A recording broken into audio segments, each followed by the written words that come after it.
이재명 후보가 문재인 정부의 부동산 정책을 실패라고 규정했습니다. 사과도 했습니다. 그러면서 차별화를 선언했습니다.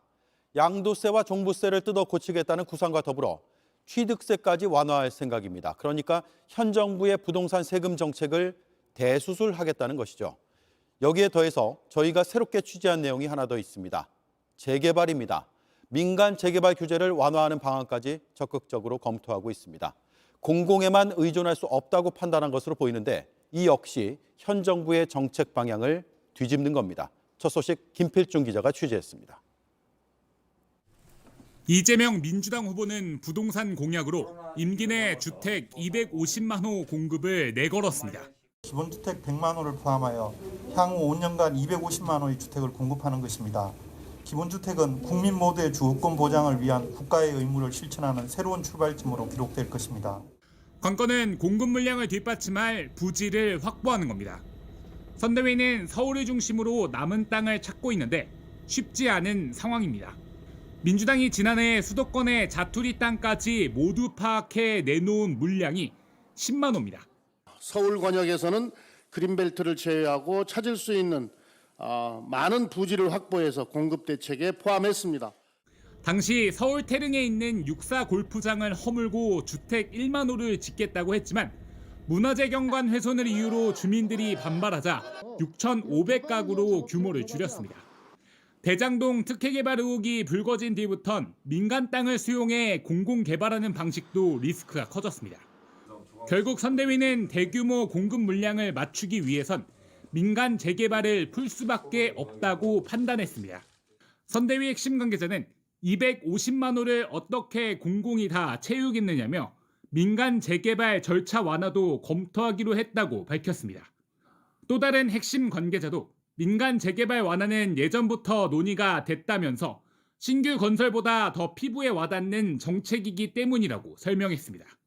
부지 확보가 쉽지는 않지만 후보 지역을 추리는 작업도 계속 진행 중입니다. 김포공항 외에 용산 정비창 기지와 난지도, 마곡 부지 등이 검토 대상에 포함된 것으로 알려졌습니다. 다만 주민 반발 등 제약이 적지 않아 후보지 선정에 애를 먹고 있습니다.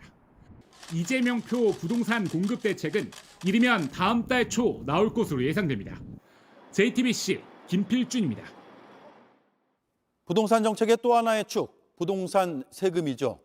말씀드린 대로 이재명 후보는 양도세, 종부세에 이어서 오늘은 취득세 부담도 낮추겠다고 했습니다. 결국 문재인 정부와 차별화된 부동산 정책으로 민심을 되돌리겠다는 건데요. 당 안팎에선 이 후보의 행보를 놓고 당정청 갈등이 재현되진 않을지 우려하는 목소리도 나옵니다. 이희정 기자입니다.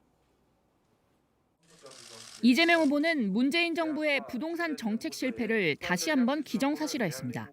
부동산 정책은 실패한 게 분명하고요. 실패한 원인을 제거하고 바꿔야 되잖아요. 근데 저는 바꿔야 되는 핵심이 시장 존중이라고 봅니다.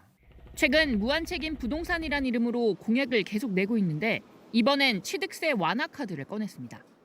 생애 최초 주택 구입자의 취득세 감면 기준과 최고 세율 기준을 바꿔 실수요자의 취득세 부담을 낮추겠다는 계획입니다. 보유세가 올라가면서도 거래세는 거의 줄지 않는 그런 상황이라 국민의 부담이 많이 늘게 됐고 앞서 다주택자 양도세 중과 유예, 공시가격 재검토, 종부세 완화에 이어 이번 달에만 4차례에 걸쳐 세 제안을 손보겠다고 밝힌 겁니다. 선대위 관계자는 서울과 수도권 지지율이 낮은 상황에서 당장 할 수 있는 조치는 세제 혜택이 유일하다고 설명했습니다. 수도권 표심을 의식하는 행보가 아니냐는 질문에 이 후보도 부인하지 않았습니다. 없다고 할 수 없죠. 시장이 불안해하는 게 분명하니까 다른 정책들을 추가하든지 기존 정책을 교정하든지 해야 되는 거죠. 선대위 정책본부 핵심 관계자는 시장에 매물이 나오게 하라는 게 후보의 주문이라며 공급, 세제, 금융 세 가지 트랙에서 대책을 계속 낼 것이라고 전했습니다. 당 안팎에선 당정과 당청 갈등으로 번질까 우려도 나옵니다. 정부와 충분한 교감 없이 이재명표 정책 발표가 계속되면 시장에 혼선을 줄 수 있다는 겁니다. JTBC 이희정입니다.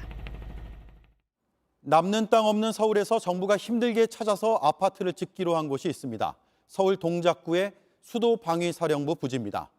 내 집 마련의 꿈을 가진 사람들에게 한강뷰 신혼집이라는 수식어까지 붙으며 큰 기대를 모았습니다. 그런데 정작 오늘 공개된 공급 부지에선 빠졌습니다. 어떻게 된 일인지 정아람 기자가 취재했습니다. 서울 동작구에 있는 수도방위 사령부 부지입니다. 지난 4월 국토교통부는 이곳을 4차 사전청약 공급 대상지로 예고했습니다. 서울에서 처음이자 유일한 신혼 희망타운 물량이어서 신혼부부들의 관심이 뜨거웠습니다. 입지 조건이 좋은 것도 인기 요인이었습니다. 젊은 사람들이 여기 접근성이 좀 괜찮거든요. 입지가 노들역 9호선 라인이고 평지고 괜찮죠. 사육신 공원하고 한강을 끼고 있으니까. 보이시는 이쪽이 수방사 부지인데요. 여기에 아파트가 올라가게 되면 이렇게 한강이 내려다 보이게 됩니다. 하지만 국토부가 오늘 내놓은 4차 사전청약 입주자 모집 공고를 보면 예고했던 수방사 부지를 슬그머니 빼고 대신 영등포구 대방 부지를 넣었습니다. 그나마 공급 물량도 150여 가구에서 115가구로 줄었습니다. 국토부 관계자는 JTBC와의 통화에서 원래 올해 안으로 수방사 부지에 대한 협의를 마칠 수 있을 거로 생각했는데 예상보다 협의가 지연돼 다른 부지로 대체하게 됐다고 해명했습니다. 하지만 시민들은 정부가 충분한 검토 없이 성급하게 발표부터 한 것 아니냐며 이해하기 어렵다는 반응입니다. 이 정부에서 시행하는 주거 정책은 일단 안정을 최우선으로 삼아야 되는데 이렇게 그 정책이 자주 또 바뀌고 그럼 너무 혼란스러워서 합의도 되지 않은 판에 그냥 일단 말해놓고 보자. 그냥 지금 정책이 모두 다 그래요. 맞아. 뭐 기준이 없어. 그냥 말하고 보는 거야. 정부가 관계기관과 충분히 협의한 뒤 확정된 상태에서 주택 공급 부지를 내놔야 지금 같은 혼란을 막을 수 있다는 게 전문가들의 지적입니다. JTBC 정아람입니다.